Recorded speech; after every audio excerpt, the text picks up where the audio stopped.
Hermanos y hermanas, bendiciones para todos los televidentes y radio oyentes, como también los que nos miran por el internet. Damos gracias a Dios que podemos estar aquí para compartirles el estudio de la lección de la escuela sabática en este día domingo, ya miren ustedes, 22 de agosto. Agradecemos al Señor, como dije, que nos dio la vida para venir aquí y compartirles otro estudio más. Mis hermanos Carmelo y Tony, otra vez, por la gracia de Dios, me acompañan, así que bienvenido, hermano Carmelo. Gracias, es un privilegio y una bendición poderle servir al Señor. Aquí estamos dándole las gracias al Señor y también, hermanos, pues a ustedes que nos miran, que nos escuchan y que también están atentos a estas lecciones que son tan importantes para nuestra vida espiritual. Así es que saludes a la distancia. Hermano Tony, bienvenido también. Gracias, pastor, y también doy gracias a Dios por permitirme estar aquí, acompañando aquí al pastor y al hermano con estas lecciones, pero también doy gracias a Dios porque cuando no podemos estar, Dios tiene también siervos que están dispuestos, como es el pastor Joselito, el hermanito José, y también me viene a la mente hacer una invitación a jóvenes, señoritas, que esto es hermoso, hermanos, y que el día de mañana ustedes estén aquí. Sería de gran realce para toda la iglesia también ver jovencitos que están participando. Yo los invito, hermanitos, prepárense, pídanle a Dios y un día puedan estar aquí y pronto estar apoyando en esto también.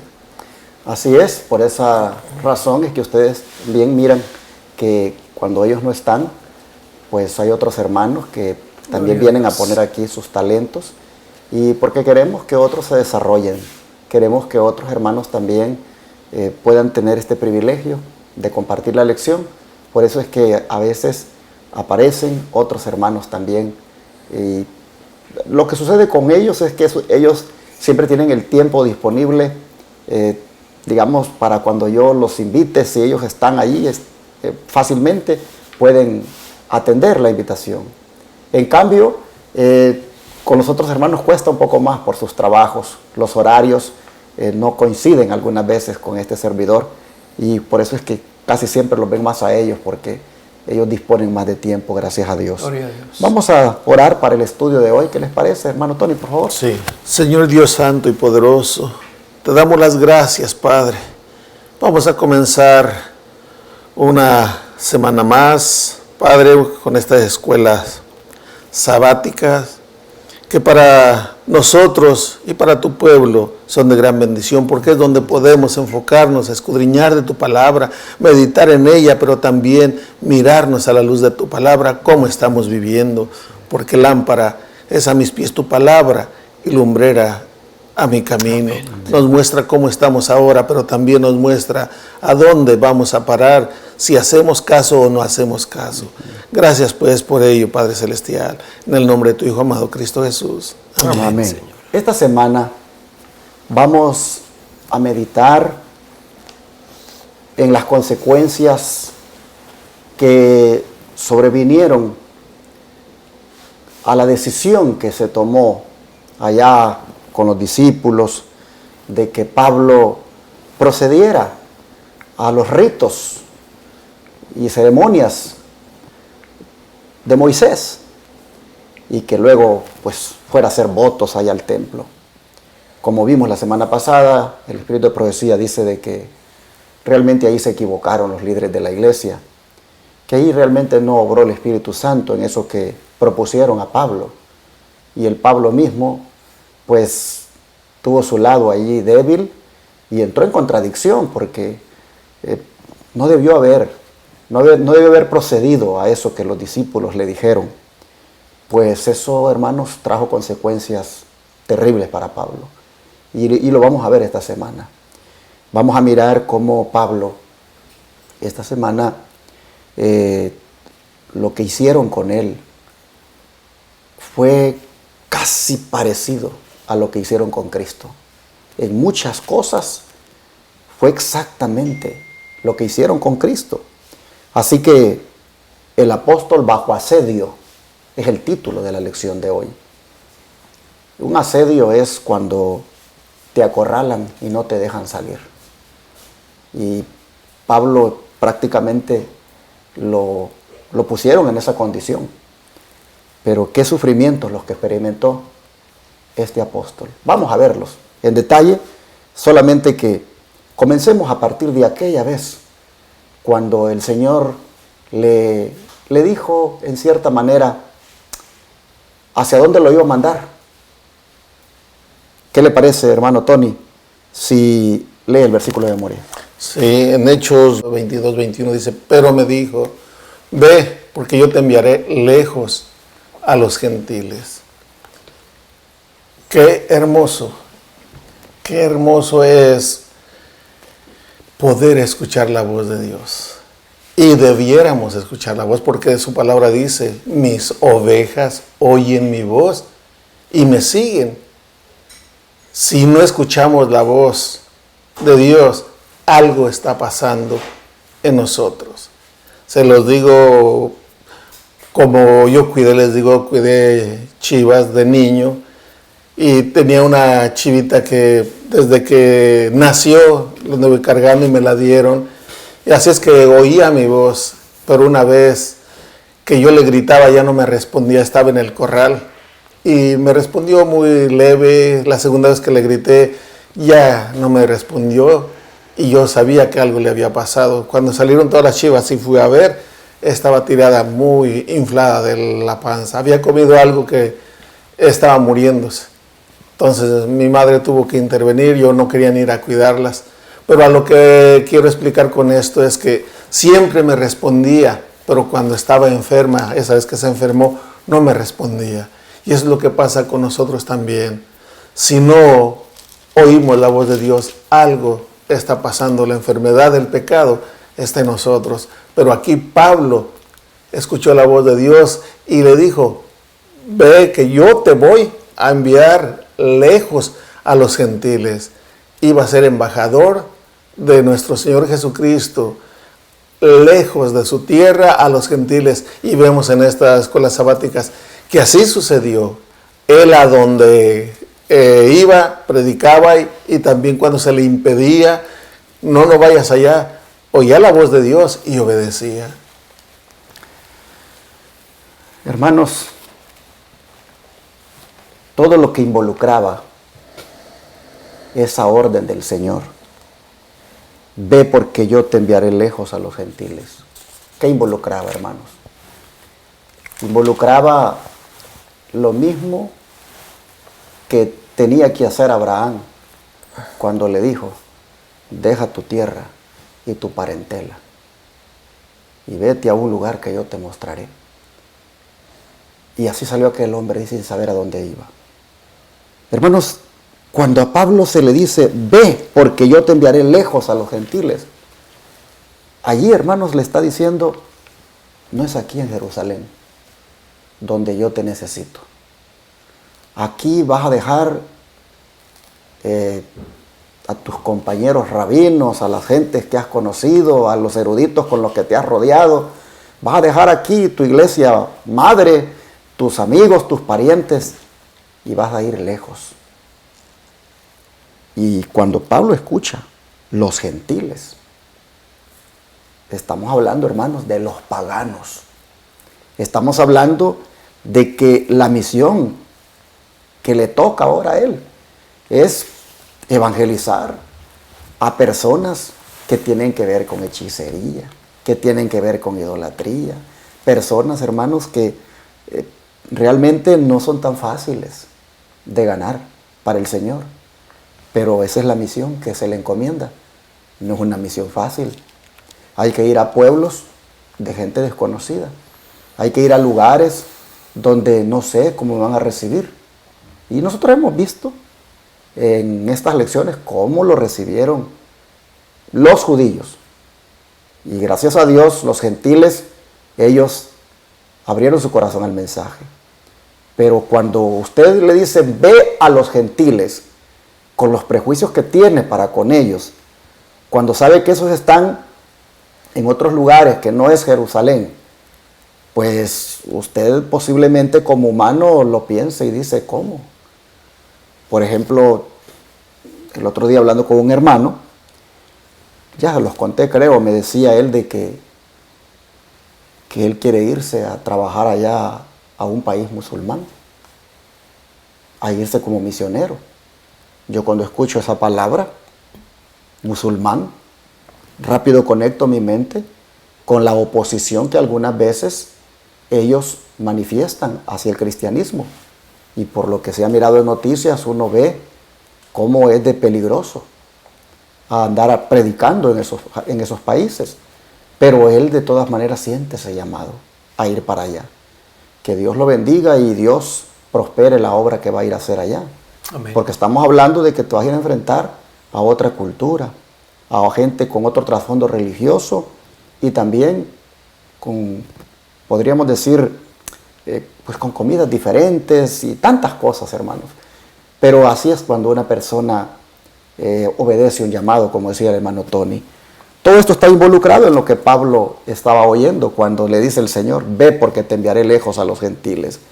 Dos líneas aquí el don profético tiene, hermano Carmelo, después del versículo de memoria, para reforzar el punto. Sí, aquí dice, en Palabras de Vida del Gran Maestro, página 19, dice que los que son llamados a unirse con Cristo deben dejarlo todo para seguirle a Él. Así es, hermano. Tú y yo, ¿verdad? Hemos escuchado esa voz, le hemos seguido. Pues aquí viene la otra parte, dejarlo todo, porque el Señor mismo dice, ¿verdad? El que quiera venir en pos de mí, niéguese a sí mismo, tome su cruz y sígame. Hay cosas todavía posiblemente que no hemos entregado, no hemos dejado, que eso nos impide, hermano, realmente seguir por completo a Jesús. Pero miren aquí, qué bonito es cuando uno da un testimonio de la vida de antes, ¿verdad? Cómo andábamos y cómo el Señor en su misericordia nos rescató y nos trae hasta esta situación, hasta ahorita, ¿verdad? En la actualidad. Aquí el apóstol Pablo, estamos viendo que él está relatándole a los judíos la experiencia de antes hasta el momento del llamado del Señor Jesús para con él, ¿verdad? Entonces vemos que la oposición siempre la tuvo, pero aquí vemos también que él, por el amor de Cristo, por el seguir a Cristo, él ya estaba él dispuesto a lo que venía, porque se recuerdan ustedes también que el mártir Esteban, el diácono Esteban, cuando empezó a relatarles la vida del pueblo judío, cómo los llevó, ¿verdad? Cómo Dios se manifestó y cómo Él los dirigió desde Egipto y desde Abraham, que empieza a Esteban a relatarles, y cuando llegaron a Jesús, pues también, ¿verdad? Luego ya no quisieron escuchar y ya le agarraron piedras para arrojárselas. Aquí estamos viendo, más despuesito vamos a decir, cómo Pablo también llega a un punto, ¿verdad? En el cual ellos también se tapan los oídos y no quieren escuchar y pues también, ¿verdad? Tratan de eliminarlo, de matarlo. Así, hermanos, el seguir a Jesús implica y va a implicar otras cosas también, otras pruebas y desafíos para ti, para mí, hermano. Así es que el seguir a Jesús, ¿verdad? Es la mejor decisión. Amén. Bueno, vamos a entrar en lo que es el día domingo, porque esto era apenas la introducción de la lección que siempre trae para el día sábado. Y vamos a ir atrás en el tiempo, porque lo que estábamos viendo es parte de la defensa que Pablo está presentando ante sus paisanos, los judíos, debido a la oposición que ellos han emprendido contra él. Pero viendo un poquito más hacia atrás, vamos a ver, o mejor dicho, a retomar lo que quedó en capítulo la semana pasada. Y es que cuando Pablo se presentó allí, en el templo, haciéndole caso a los discípulos que estaban en Jerusalén, de que cumplieran los votos, hermanos, viene para Pablo una situación que él a lo mejor no se le esperaba y los discípulos mismos no se le esperaban. Pero aquí en esto que hacen con él, pues como dice la lección de hoy domingo, no vemos otra cosa que una revelación de Cristo. Pablo reveló a Cristo en la manera en cómo fue tratado. ¿Qué nos recuerda, hermano Carmelo? La forma en que Pablo fue tratado. Bueno, aquí vamos a verlo en dos citas, en Hechos 21, 33 al 36 y Lucas 23, 18. 21 del 33 al 36 dice de esta manera: entonces, llegando el comandante, lo prendió y lo mandó atar con 2 cadenas y preguntó quién era y qué había hecho. Pero entre la multitud, unos gritaban una cosa y otros otra. Y como no podía entender nada, de cierto a causa del alboroto, lo mandó llevar a la fortaleza. Al llegar a las gradas, aconteció que era llevado en peso por los soldados a causa de la violencia de la multitud, porque la muchedumbre del pueblo venía detrás gritando: muera. Y ahora vamos a Lucas 23, 18. Dice de esta manera: pero toda la multitud gritó a una diciendo: fuera con ese, suéltanos a Barrabás. Hermanos, aquí estamos viendo la similitud, ¿verdad?, de lo que están haciendo con Pablo como lo que hicieron con Jesús.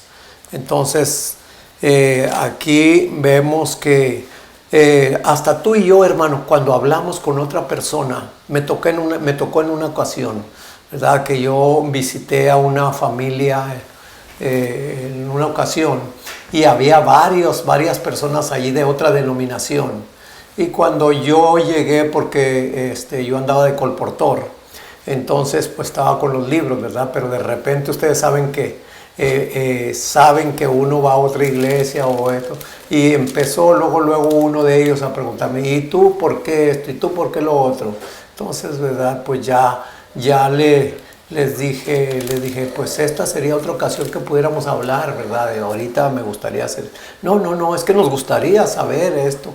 Y hermanos, pues ahí ya en esa ocasión, ¿verdad? Pues ya empezamos y ya se empezaron a subir los ánimos, ¿verdad? Por muchas veces cuando no estamos de acuerdo, y más ellos, ¿verdad? Empezaron a alterarse, a airarse y que querían saber. Les dije: mire, bueno, si gustan podemos tener en otra ocasión, pero para esto necesitamos calmarnos, necesitamos pedir la dirección del Señor para que no se haga estas cosas. No, pues está bien. Entonces quedamos en que los iba a ir a visitar con otra persona ahí, y ya cuando fuimos la persona, yo ya una persona ya más experimentada, entonces ahí empezaron, y no volvió a pasar lo mismo, hermano. Empezaron a airarse y pues ya les dijo esta persona: ¿saben qué? Mejor vamos a pararle aquí, vamos a orar y que el Señor nos ayude. Pero hermanos, ahí pasa así, pasa como pasó aquí, ¿verdad? Pueden llegar la situación a ponerse difícil cuando una persona no está de acuerdo y defiende a capa y espada lo que es.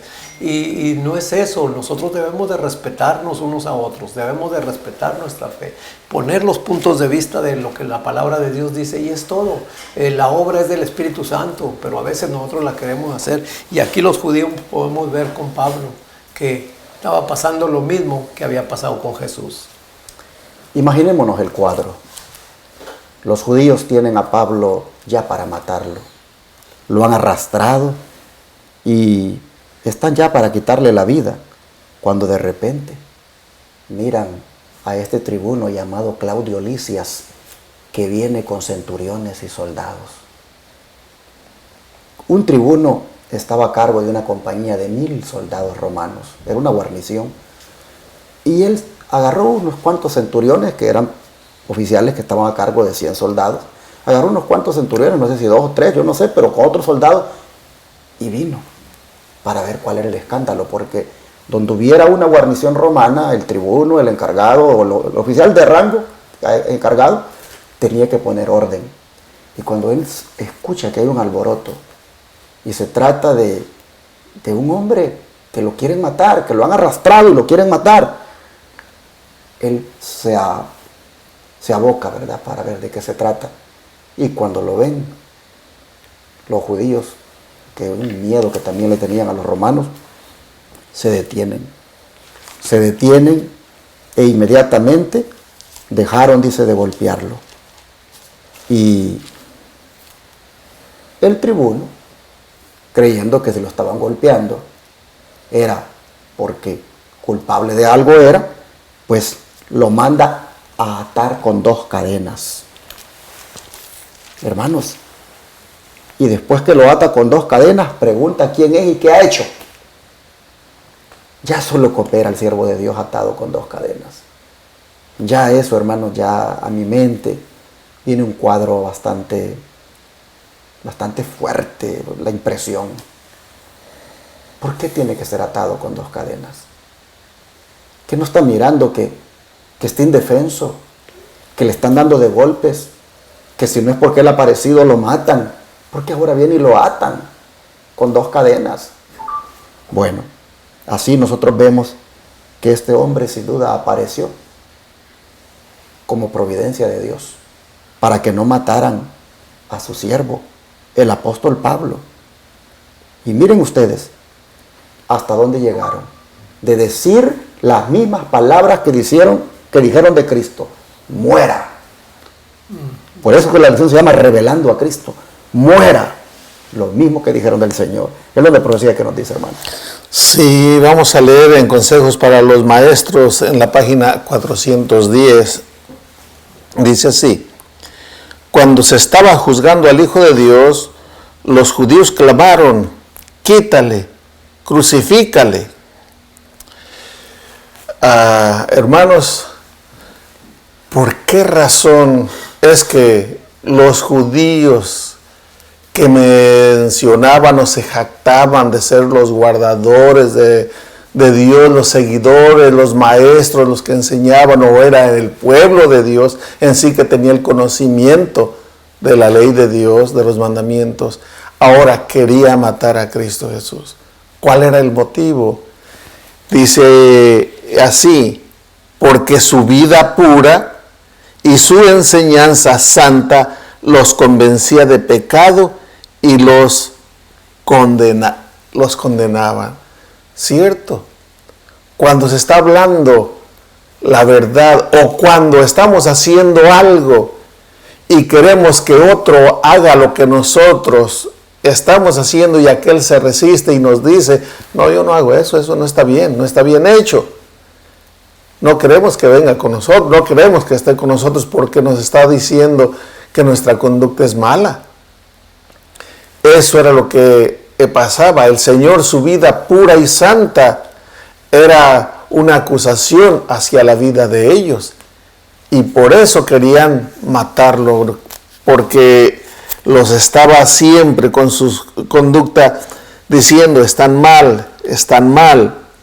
Y por la misma razón, dice, y por la misma razón muchos clamaban en su corazón contra la palabra de Dios. Ese era el motivo por el cual ellos querían matar a Cristo Jesús, porque su vida santa y pura estaba demostrando lo que había en su corazón, que eran unos asesinos. Y también, hermano, cuando nosotros no queremos venir a escuchar la palabra de Dios, a estudiar la palabra de Dios muy allá adentro, es porque hay algo que nos está diciendo: si estudio la palabra de Dios, allí me va a echar en cara, me va a reclamar si ando en adulterio. Allí dice: no adulterarás, y yo no quiero que la palabra me diga eso. Yo quiero seguir viviendo como yo quiero, y de esa manera preferimos no agarrar la Biblia, no escuchar a nadie que nos hable de las cosas de Dios, porque queremos hacer lo que a nosotros se nos pegue la gana. Interesante cómo, pues, esto mismo que hicieron con Cristo están haciendo con Pablo. Pero vamos a ver cómo aparece la mano de Dios aquí. ¿Por qué razón fue que el Señor pues mueve la voluntad del tribuno para hacerse presente?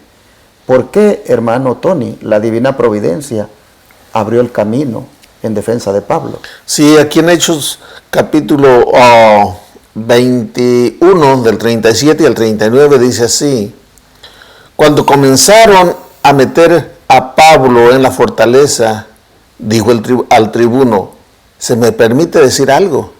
Y él le dijo: ¿sabes griego?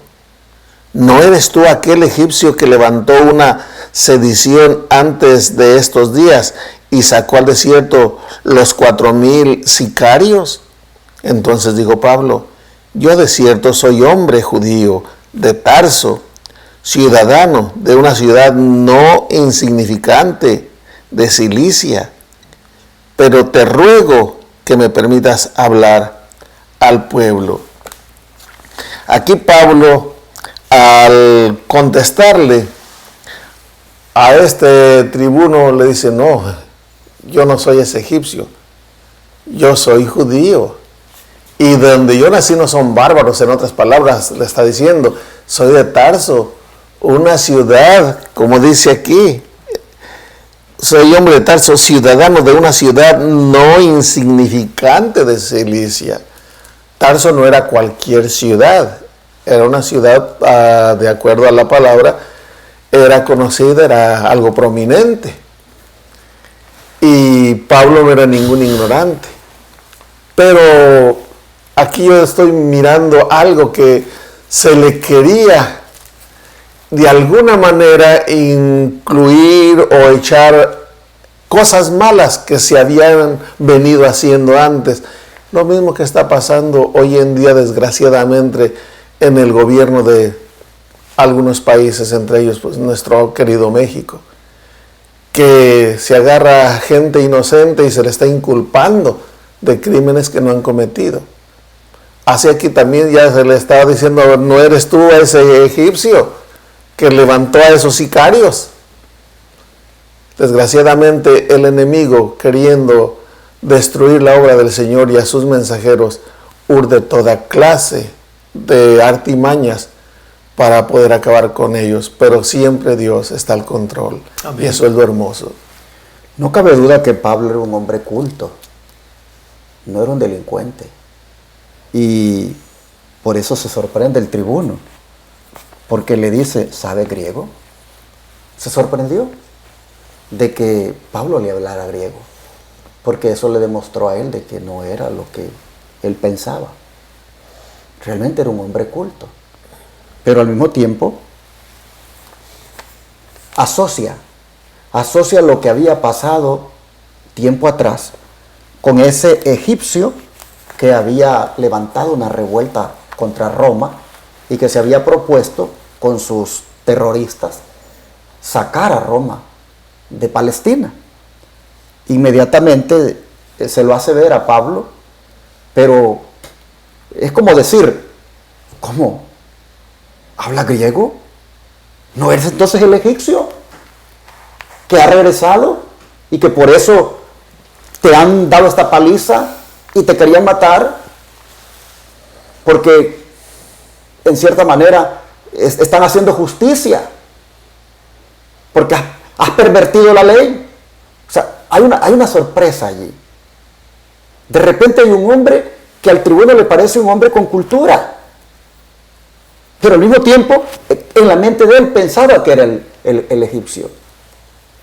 Interesante, como dice mi hermano Tony, la defensa de Pablo ante él, porque cuando le dice que es ciudadano de una ciudad no insignificante, el tribuno entiende que se está entendiendo allí con una persona que tiene nacionalidad romana. Pablo le está diciendo: soy ciudadano de un lugar no insignificante. Y aquí las cosas entonces se van a poner interesantes, porque ya el tribuno sabe que está entendiéndose con un hombre que hay que respetarle sus derechos como romano. Bueno, no cabe duda que, como dice acá, la providencia de Dios ha abierto el camino para que Pablo haga una defensa de lo que él realmente está haciendo en la obra de Dios. El don de profecía, hermano Carmelo, ¿qué nos dice? Dice, bueno, aquí dice Notas de la vida de Pablo, página 218. Dice: en medio del tumulto, el apóstol permaneció tranquilo y sereno. Su mente estaba puesta en Dios y sabía que los ángeles del cielo estaban a su alrededor. No podía dejar el templo sin hacer un esfuerzo por presentar la verdad a sus compatriotas. Por lo tanto, se volvió al oficial a cargo de manera deferente, dirigiéndose a él en griego, diciendo: ¿se me permite decirte algo? Y rogó que se le permitiera hablar al pueblo. El Señor había dado a su siervo una influencia sobre el oficial romano y la petición fue concedida. Aquí estamos viendo la intervención de Dios, hermanos. Lo podemos ver desde el momento en que está siendo maltratado, en que está tratando esta gente de matarlo, cómo aparecen, ¿verdad? Este oficial y sus soldados para salvar esa vida. Y aparte de eso, ¿verdad? Cómo Dios mismo interviene para que este oficial pues escuche lo que este hombre Pablo tiene que decirle, ¿verdad? Porque esto me estaba recordando a mí que muchas veces lamentablemente en países de hispanos, donde a veces las autoridades no te dejan ni siquiera hablar. Ellos hablan y hasta gritan y te amenazan y te dicen, y tú no puedes, aunque seas inocente, ¿verdad? Ya si ellos dicen una cosa, esa, y le van a poner una cosa y otra. Pero aquí vemos que el Hijo de Dios, donde quiera que tú vayas, hermanos, el Señor va a intervenir y va a conmover y va a mover corazones aún, corazones ya de a tiro, ¿verdad? Mezquino, de a tiros diabólicos, que quieran hacerte un daño. El Señor tiene, ¿verdad?, medios de cómo librarte. Aquí vemos que Pablo tenía que dar su defensa, Pablo tenía que hablar allí ante esta gente, y miren cómo más adelantito vamos a verlo, cómo Pablo empieza a hablarles a la gente esta, ¿verdad? Y cómo el tribuno, o este oficial también, él empieza a ver que este hombre era una persona diferente. Y aparte, como dice aquí, dice que él estaba tranquilo y sereno. ¿Cómo estaba Jesús también ante el tribunal? Así también, hasta veían un porte regio, ¿verdad? Como de rey, lo veían a Jesús. Aquí Pablo también estaba tranquilo y sereno, porque la verdad, hermanos, la verdad es lo que hace. Da seguridad, te da paz, porque pues es lo que está saliendo de allí. Cuando una persona no está en la verdad o no está correcto, pues la persona se desespera y quiere que sus mentiras salgan por encima de la verdad. Pero como decimos, que la verdad siempre va a salir a la luz. La fortaleza Antonia, que era el nombre con el cual se le conocía al cuartel a donde habían llevado a Pablo, desde ahí, según los estudios, se podía divisar el templo. Y estaba cerca, y prácticamente no le fue difícil a la gente llegar hasta cerca del lugar para protestar, porque tenían a Pablo ahí. Querían que se los entregaran, porque querían darle muerte. Los judíos, no cabe duda que aquí estaban bajo el control de Satanás. Estaban empeñados en matar a Pablo. Pero como vemos nosotros, en la manera como lo trataron, prácticamente estaban repitiendo lo que hicieron con Cristo, y en la manera como aquí aparece el tribuno para arrebatárselos. Hermanos, aquí nosotros vemos la providencia de Dios para proteger a su hijo, y que éste también pudiera ser testigo ahora ante una autoridad romana. Amén. Interesante cómo la sierva del Señor dice que le habló de una manera deferente, y se dirigió a él en griego. Deferente, es decir, con mucho respeto. Lo trató como debía tratarse a una persona de esas, como lo era el tribuno. Pero hay algo que quiero destacar, y es, hermanos, cómo uno se debe comportar en medio de una crisis, en medio de una prueba, en medio de una situación difícil como la que Pablo estuvo enfrentando allí. Dice que en medio del tumulto él permaneció tranquilo y sereno, porque su mente estaba puesta en Dios, y él sabía que los ángeles del cielo estaban a su alrededor. Si mañana fuéramos capturados por ser fieles a Dios, en guardar sus mandamientos, en hacer lo recto delante de sus ojos. Si mañana fuéramos capturados, hermanos, o si mañana fuéramos maltratados, golpeados, si mañana, hermanos, hubiera una situación parecida a la de Pablo, no se nos olvide la actitud que debemos tener. Número 1, tener una mente tranquila y serena y tener los pensamientos allí solo puestos en Dios, porque con nosotros también van a estar ángeles del cielo a nuestro alrededor. Amén. No se nos olvide eso, hermanos. No vayamos a estar gritando ni protestando. Hermanos, es posible que alguien diga, pero ¿cómo puede ser eso? Todo va a depender de la relación que tengamos con Cristo. Porque, hermanos, yo admiro a Pablo, cómo él todavía está pidiendo la palabra para hablarles, todavía quiere como darles un mensaje. ¿Y cómo lo tienen? Otro fuera quizás diría, ay no, yo no quiero ni voltearlos a ver, mira, no me saques de aquí, allá están afuera, quieren matarme.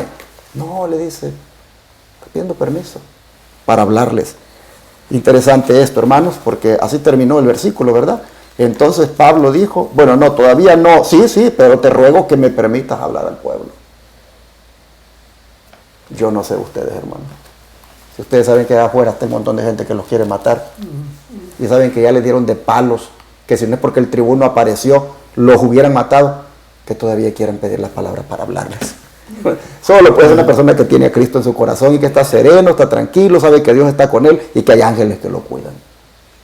Varón, esta actitud de Pablo, la actitud de Jesús, la actitud de Esteban, ¿qué es lo que nos está enseñando? ¿Verdad? Una actitud correcta, una actitud de un verdadero hijo de Dios. Vamos a orar para pedirle a Dios esta actitud.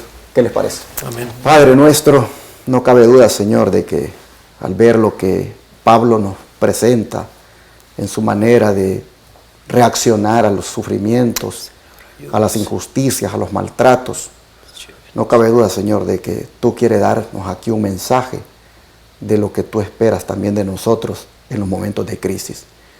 Casi siempre, Padre, cuando aparece una crisis, nos desesperamos y la reacción nuestra no es apropiada. Pero te pedimos, por favor, que nos ayudes. Primero, a tener una relación tan estrecha contigo, Sí, Señor. que cuando sea una situación como esta, oh Señor, podamos tener la actitud de Pablo. Amén. Sí, Que tengamos, Señor, nuestra mente siempre en ti, que tengamos una actitud serena y tranquila y que tengamos también ángeles en derredor de nosotros. Amén. Te rogamos, Señor, que nos ayudes para que podamos ser personas que en medio del sufrimiento y la crisis podemos, Señor, mostrar esa paz y esa presencia tuya en nuestra vida. Lo rogamos que así sea en el nombre de Jesús. Amén. Amén.